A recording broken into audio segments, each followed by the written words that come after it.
Hi, this is Charles Figley again. Hope you're enjoying the class. I want to make some comments on one of the papers we are asking you to read. The first author is Bonano.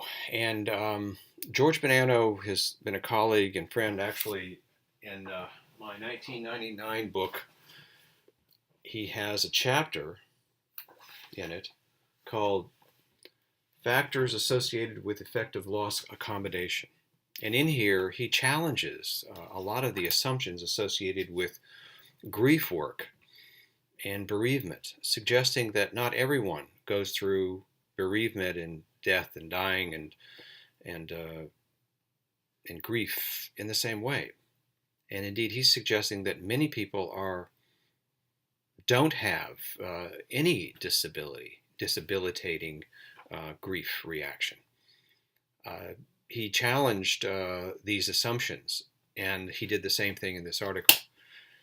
Because in the article, he reported the findings of a very large study right after the terrorist attack on New York City on the 11th of September in 2001. And a lot of people assumed, oh, post-traumatic stress disorder will be 100%.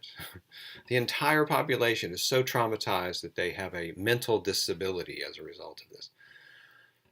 Well, he found, on the other hand, as you will see in the readings there, that that 65% of the 2,752 New Yorkers that they surveyed had even did not have was resilient, did not have any PTSD symptoms except maybe one, but no more than one. Well, that's kind of remarkable. It's not remarkable to me because it's not inconsistent with what I have seen in other studies. But there is this natural assumption that if you survive a disaster or an attack on your city in which two huge buildings fall down, that automatically you're going to be disabled. And he found, among other things, that that was not the case. So I want you to read through and learn about other studies that have similar findings. And when you talk to other people, when you discuss this, you'll be able to identify that no, there are other. If you look at that research that's science-based, and you will find these kinds of phenomenon. In other words, that resilience is everywhere you look. And in doing so, then Bonanno and his colleagues have lots to say about how to work toward resilience, and for those of us who are in the business of disaster mental health to take that to note, to not undermine others' resilience. And so they found, among many things that they found, was that the rates varied depending on the degree of exposure.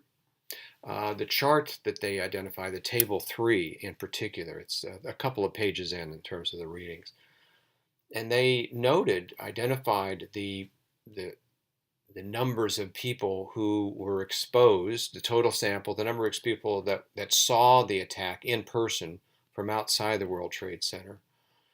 They found 798 who observed that. There were only 22 that were in the building.